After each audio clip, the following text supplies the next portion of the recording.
but we could not conduct Tuesday's classes because there was no internet. So I will continue from where we had stopped in the last class. So we had seen what is automated production line and the different configurations of automated production lines. Today we will continue and we'll see what is work part transfer systems.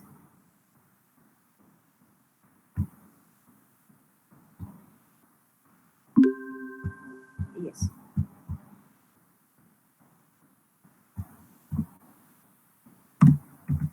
Okay, so what is this work part transfer mechanism? Yes, we're going to study about the different mechanisms which will help us in the work part transfer. But before we understand the different mechanisms that are there, we will understand what do we mean by this work part transfer system. So this basically helps you to move the parts between stations on the production line. Yes, mechanism also is going to help us do the same, but the way in which the transfer takes place is what we will understand first, and then we'll see the mechanism behind it. So here, the transfer mechanisms used on automated production line, they are usually either synchronous or they're asynchronous. So you all must have already heard this word synchronous, asynchronous, and you all know something about these words synchronous and asynchronous. So the meaning here also stands the same. Synchronous is all the parts that are going to be moved. They are like as though they are synced. All are going to move at a time. Okay. Whereas asynchronous are they are not going to move at a time, but they will be moving at their own pace. So here it is in synchronous transport system, all the work units are moved simultaneously between the stations with a quick discontinuous motion and then positioned at their respective station. So this is just a diagram which shows the synchronous transfer. You can see the different workstations here, and you can see there is a part kept in front of each station. So here what happens is all the parts they get into the station and the processing operation happens, and then they come out and they are simultaneously moved from one station to the next. So this for the part on the first station, when it is moved out, the part on the second station is also going to be moved out at the same time. So simultaneously the movement is going to take place here. When it comes to synchronous transfer, this type of transfer system is not common for manual lines. Because what happens is in manual lines, we are talking about the automated production lines here, but then there is something called as manual production lines also, which we have seen already, and we have even practiced on those the manual production lines. So when it comes to synchronous transport system, it is not common for manual lines, because what happens there, the task must be completed within a certain time limit. Okay, so in automated production line where you want to use the synchronous transfer, the things have to be completed within a given frame of time. Only then this simultaneous movement of parts is going to be possible. So this is about synchronous. Moving to the next. Okay, before that, this type of system is also known as intermittent transport, which is suitable for automated production lines.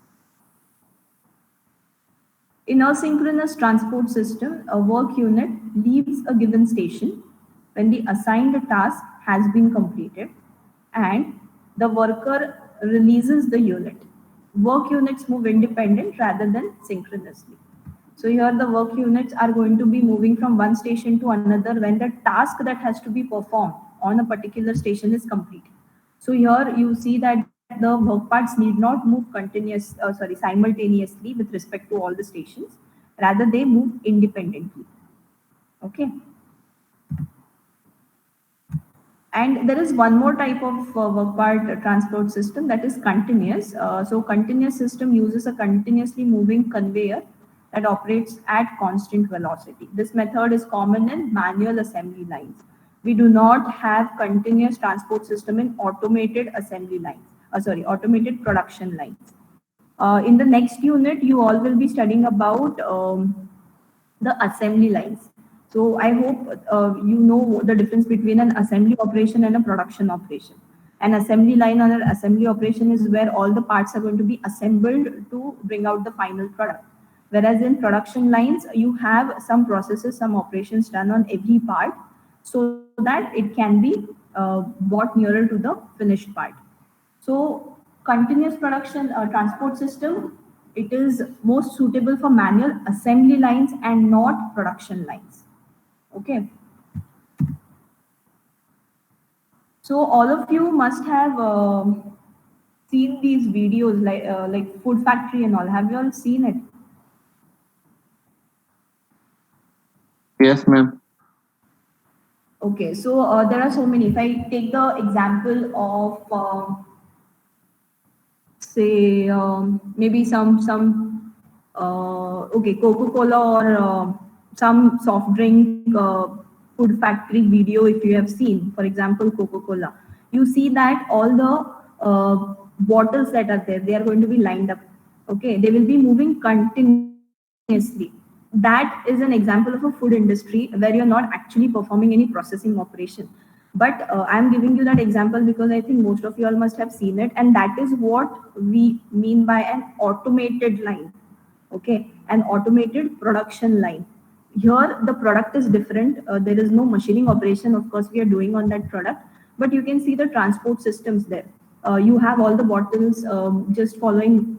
They are going to be moving continuously. Then there is this filling station where you have uh, the soft drink getting filled into the bottle, and then as and when it moves ahead, then there are these lids which are there which have to be placed on it, and then they also go into the transportation mode. Then there are these labels that have to be stuck on the bottles. So all of this is going to happen continuously. Okay, so this is one of the example where you can see the parts are moving continuously. They will be all moving at a very constant speed. Like that, you even see some synchronous and asynchronous type of transport system. So you can just observe some videos like that, and you can just analyze as to what type of transport system the different products that you see are using.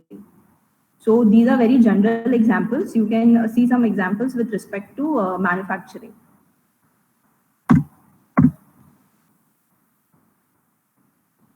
So here we can divide the work part transfer mechanism into two categories. So when I say, or if the answer question is asked as to what are the work part transfer mechanisms, then these are the answers. There are two types. One is linear transport system for inline system, and the other one is rotary indexing mechanism for dial indexing machine. But if the question is sketch and explain the work part transfer system, then you will have to write about synchronous or synchronous continuous. If you write continuous or don't write, it's okay. But mainly you should be knowing synchronous and asynchronous type. Okay. And then when we ask about what are the mechanisms, then you can write these. You have linear transport system for straight or inline systems, and we have rotary indexing mechanisms for dial indexing machines.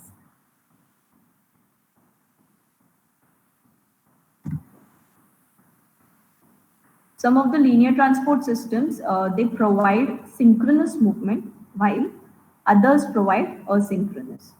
So these linear transfer mechanisms that are there that we'll be studying, some are capable of synchronous type of movement, and as well capable of giving this asynchronous type of motion.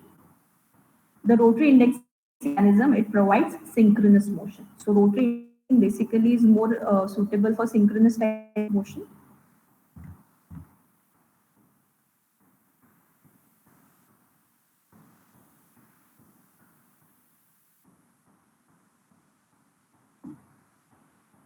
Moving on to the first type of work part transfer mechanism, that is linear transfer system. So the word linear itself makes it clear that the work parts are going to be moved linearly. Okay. Um,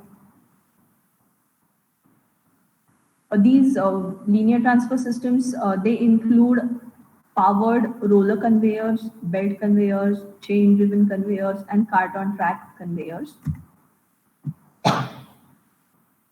So figure here shows the possible applications of a chain-driven or a belt conveyor, which provides continuous or intermittent. Intermittent is nothing but synchronous movement of parts between stations. Either a chain or a flexible steel belt is used to transport the parts using work carriers attached to the conveyor.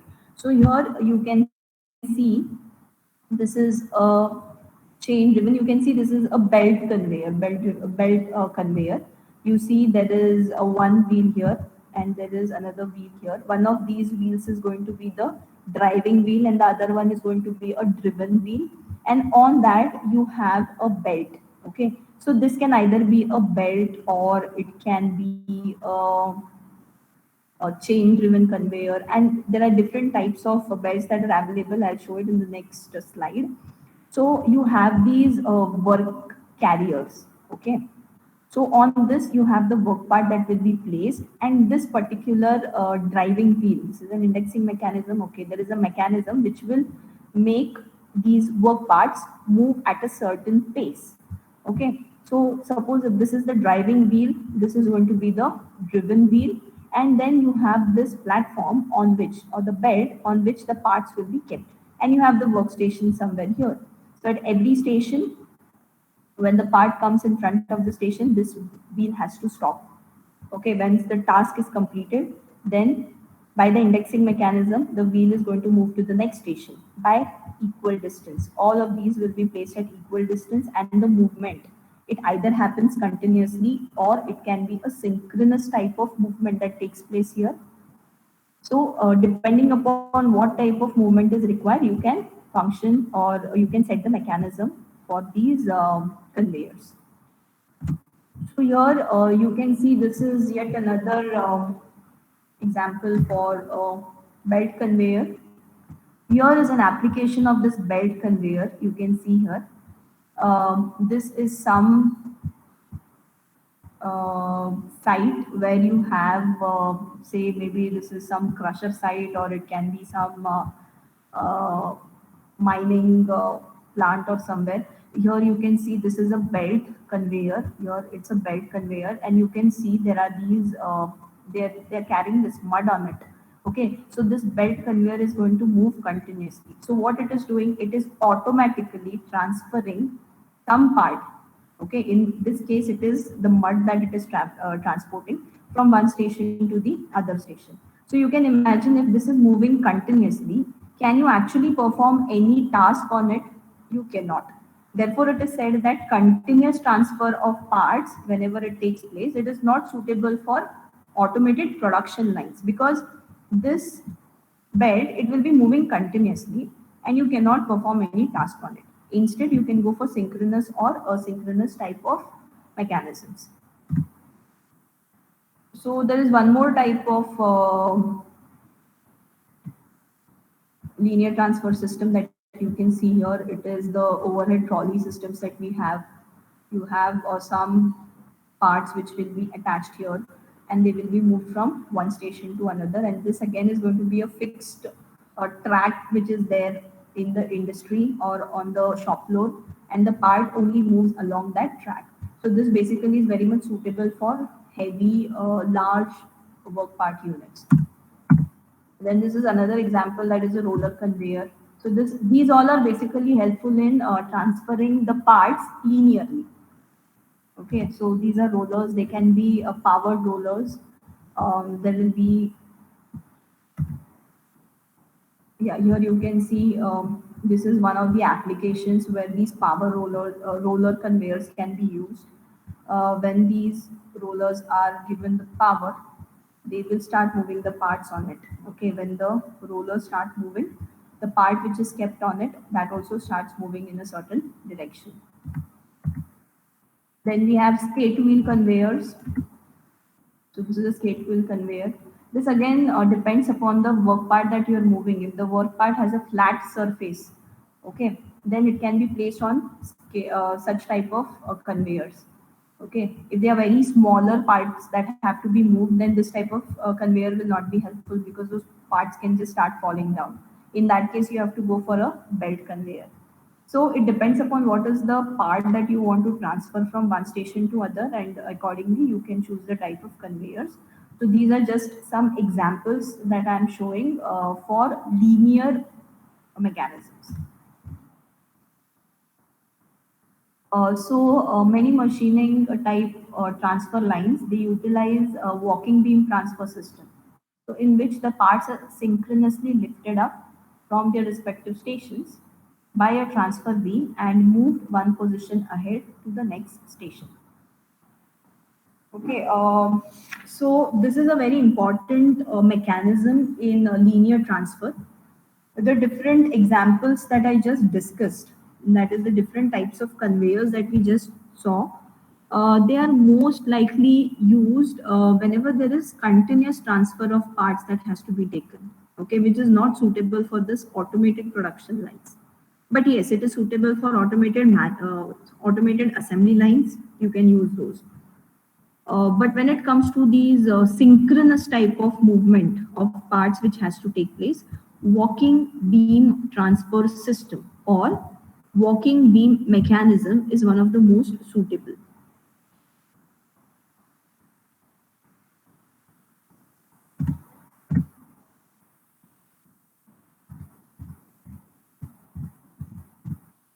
I'll show you this diagram. There are different diagrams in textbook. You'll find some other diagram. This is one which I have got.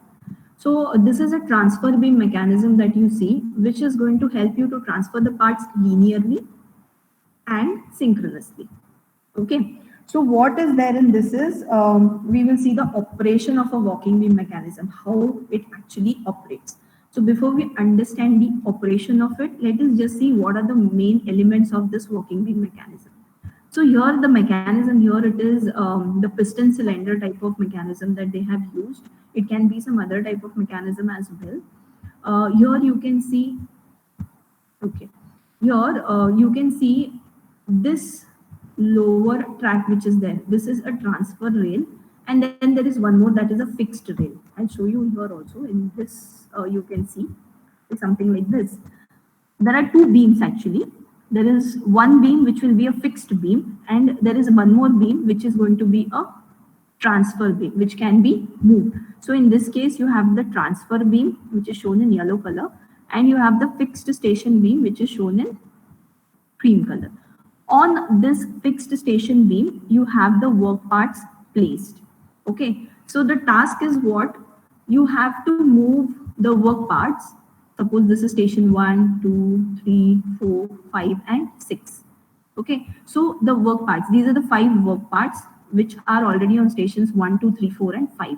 So the task is to move all of these work parts simultaneously to the next stations. That is, you have to move the work part on 1 to 2, 2 to 3, 3 to 4, 4 to 5, and the 5th one has to be moved to the 6th. All of these have to be moved simultaneously.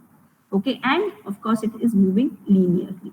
So what happens is, the main reason why I'm referring to the next figure is because here you can see they have explained it properly, but if you observe the colors, they have messed up with the colors actually.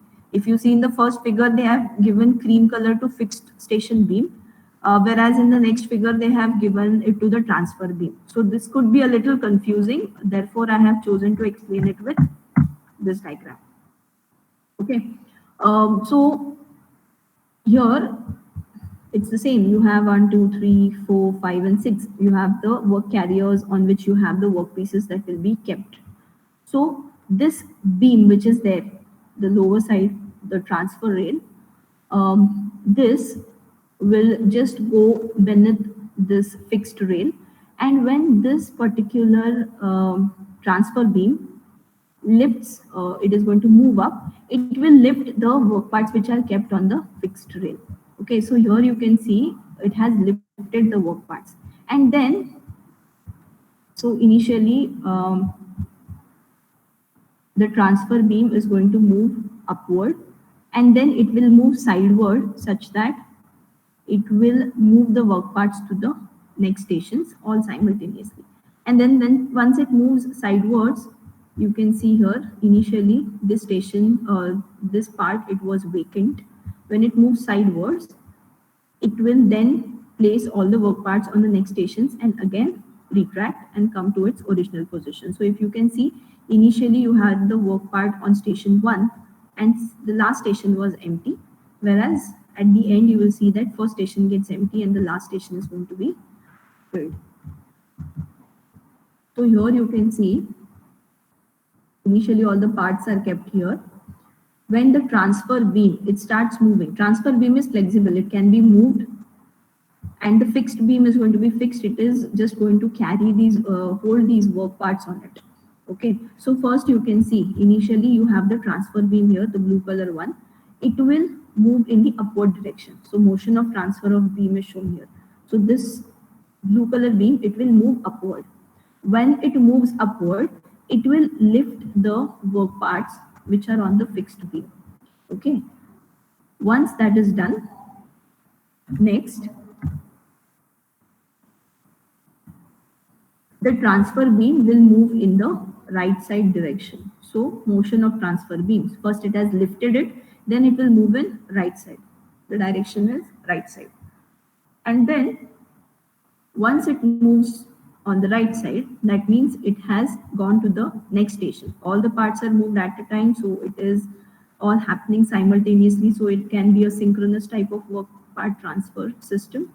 And then finally, it will settle down by moving it in the downward direction.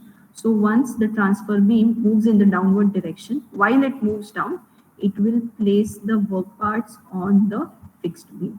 So initially there was a part on the first station. It has now got shifted to the next stations. And this is how the walking beam mechanism works. Understood?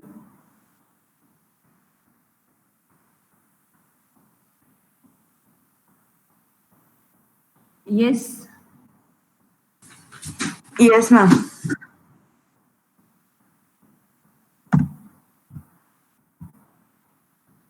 Okay. Moving on to the next one, that is rotary indexing mechanism. So there are several mechanisms which are available to provide a rotational indexing motion, which is required in a dial indexing machine. But basically, we are going to study two types here. One is the Geneva mechanism and the cam drive. Basically, there are two types in this, Geneva and there is cam drive. There is also a rack and pinion type of mechanism that can be used here. There is a ratchet and pawl type of mechanism also. But with respect to your syllabus, it's Geneva wheel mechanism and the cam drive. So we are focusing only on those two. So you all must have already come across what is Geneva wheel mechanism, what is rack and pinion, ratchet and pawl, or the cam drive. You all already have some knowledge about this. So what is this Geneva wheel mechanism? Geneva mechanism, it uses a continuously rotating driver to index the table through a partial rotation as shown in the figure below. So you all must be familiar with this diagram also. In Geneva wheel mechanism, what happens is, a Geneva wheel mechanism basically is going to be used for rotary transfer of work parts. Okay, it's not linear transfer, but rotary transfer of work parts. So here also you're going to have a driven and a driver member. What you see here is a driver member, okay, which has a pin on it, which gets engaged with this driven member and gives it the required motion. Here that you see this gap in between, it is the place for the shaft of the table to be fixed. So once the shaft is locked here, the table is going to move as the driven member moves. Okay, so this wheel that we have, that is the driven member which is attached to the work table shaft. And this angular motion that you see, that is the motion of driven member during each rotation of the driver.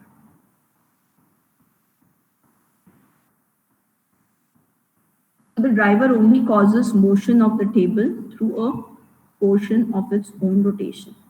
So here you can see how this actually works. You have blue color wheel that is seen here, that is the driver member. One rotation of this driver member will give some angular motion to this driven member. And on this chrome yellow thing that you see, there is this shaft which will be attached on which there is table. So as this driven member rotates, the table which will be placed on this will also be rotating. So this is how a Geneva wheel mechanism works. So if the driven member has 6 slots for a 6-station dial indexing table, each turn of the driver results in 1/6 rotation of the work table or 60 degrees. So as I said, there is this angular movement that is taking place, right? With one complete rotation, this is 60 degrees motion that is taking place here. So how much it has to be moved, it all depends upon the number of slots that are present on the driven member. So here if you see, there are 6 slots, 1 2 3 4 5 6. Okay, and we know the complete circle, it is 360 degrees. So 360 divided by 6 is going to give you the turn that the the driven member actually takes. So suppose if it had 8 slots, then it would be 360 divided by 8. So with respect to Geneva wheel mechanism, there are some equations that we need to know, and there are some calculations, some problems that we need to solve based on Geneva wheel mechanism. So I hope all of you have a notebook in hand. Kindly write down the equations with respect to Geneva wheel.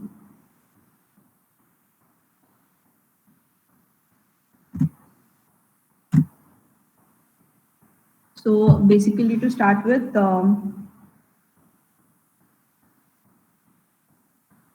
you can get theta, that is, what is theta? Theta is nothing but the angle of rotation of work table during indexing. Okay, so theta, it can be given by 360 degrees divided by ns, where ns is n subscript s, where n subscript s is number of slots in the Geneva wheel. Okay, so write down this equation. It's very important equation. That is, theta is equals to angle of rotation of work table during indexing, and n subscript s is number of slots in the Geneva.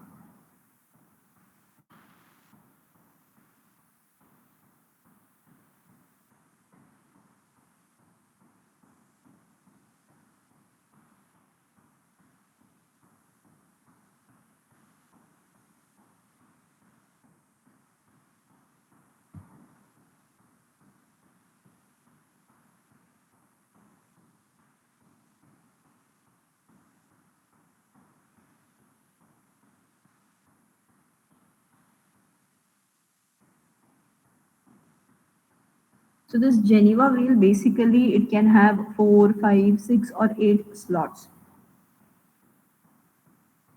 which basically helps in establishing the maximum number of workstation positions that can be placed around the periphery of the table. So when it comes to Geneva wheel, this is the Geneva wheel that we have, the driven member. There will be either 5, 6 or 8 slots on this Geneva wheel. Based on the number of slots, you can have number of workstations around the periphery of the work table. Okay, so you cannot have anything at random. It should either have 5, 6 or even it can have 4, 5, 6 or 8 workstations can be accommodated, as we know that the Geneva wheel can have 4, 5, 6 or 8 slots in it. This is the first equation. I hope all of you have written it down. So the angle of driver rotation during indexing will be 2 theta, and the angle of driven rotation during which the work table experiences dwell time is 360 minus 2 theta. Now what do we mean by dwell time? There is some time that the wheel is going to spend in moving, and there is some time for which it is going to be stationary until the driver completes its one rotation. That will be the dwell time. Okay, so that dwell time is the time where actual production operation will be happening on the work part. I hope it's clear. So here the angle of driver rotation during indexing is 2 theta, and the angle of driver rotation during which the work table experiences dwell time is 360 minus 2 theta. So given the rotational speed of the driver, we can determine the total cycle time as Tc is equals to 1 by n. So please note down this equation. The cycle time is given by Tc is equals to 1 by n.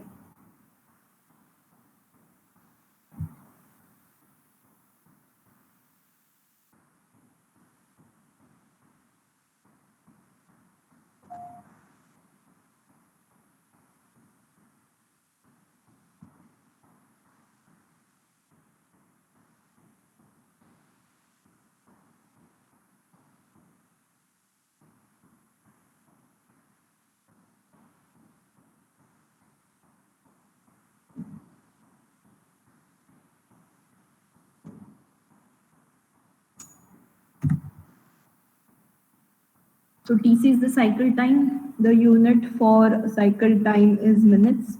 We have already come across this. And n, capital N here is the rotational speed of driver, that is revolutions per minute. So n here is the rotational speed of driver.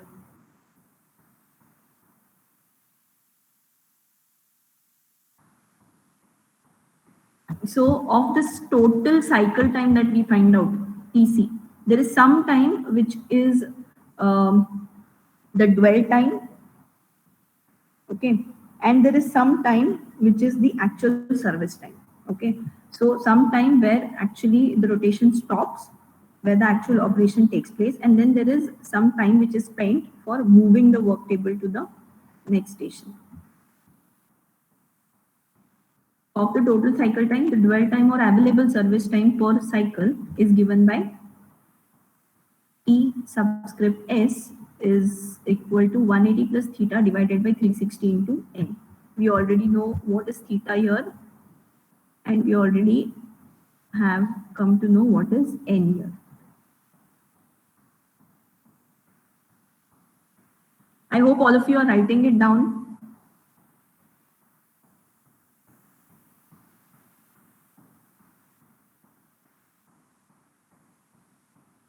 Yes, are you all writing it down? Yes, ma'am. Okay.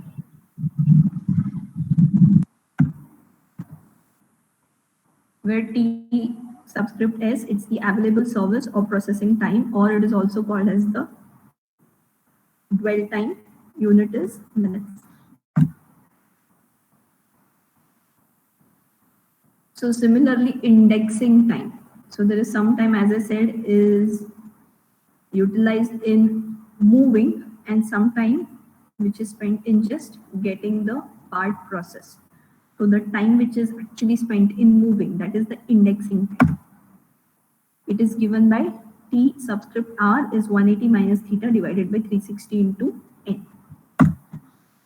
Where TR subscript R, it is the indexing time. We have come across TR before also. It was the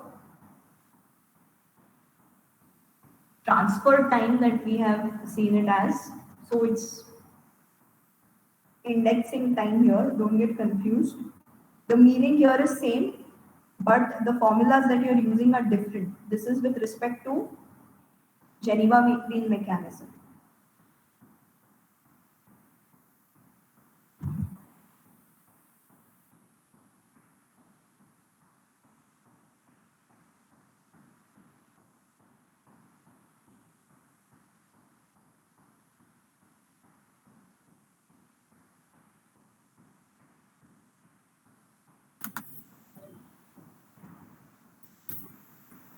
And please take the previous slide.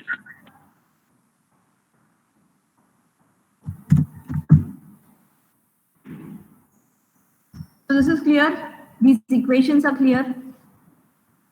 We will solve problems on it now. So I hope things will be much clearer. So as of now, I hope you have written down the equations, how to find theta, how to find TS, how to find TR, and how to find TC.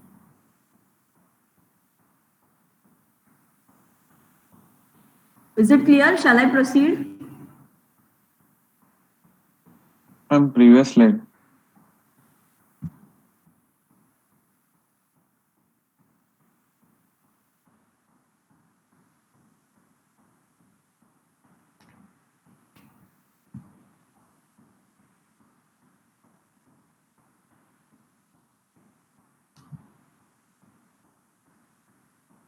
Okay, ma'am. Completed.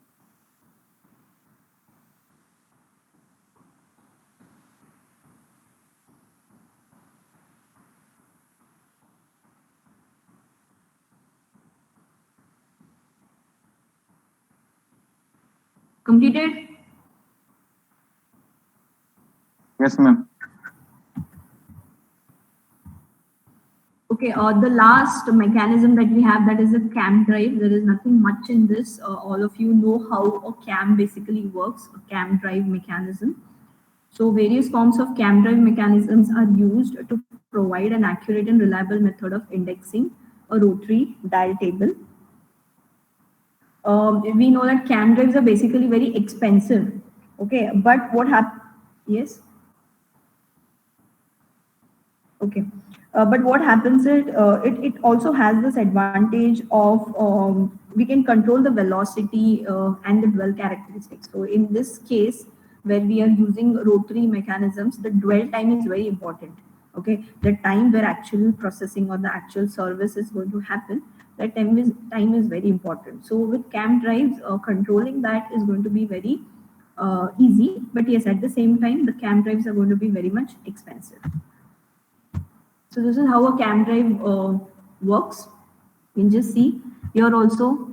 You can place a shaft here on which the table is going to be attached, and based on the rotation of the cam that is there, you have the indexing plate which is on it will be moving. So this is how the rotary indexing takes place with the help of Geneva wheel and cam drives. Is it clear? Yes? Yes, ma'am. Okay. So this is just for your information. There is ratchet and pawl type of mechanism. You have this has one of the advantage that there is no reverse motion that takes place. Here also you can see there is a shaft. You can have the table attached on it, and depending upon the motion that you require, you can set the ratchet wheel and the pawl, and accordingly you can have the pace at which you want the table to be moved. So this is yet another rotary mechanism itself. And this is rack and pinion mechanism. Again, you know, you have already come across. This is a pinion wheel that is there. You can have a table attached to it. So as this rack moves, this pinion will rotate, and likewise you have a table which is fixed on it, which will be rotating. Of course, the alignment here is not shown correctly, but then you can imagine it yet another rotary transfer type of mechanism that is there. Okay, so for now we will stop here. I'll give you all a break of 15 minutes and we'll meet again at 12 o'clock. Okay. Yes, ma'am.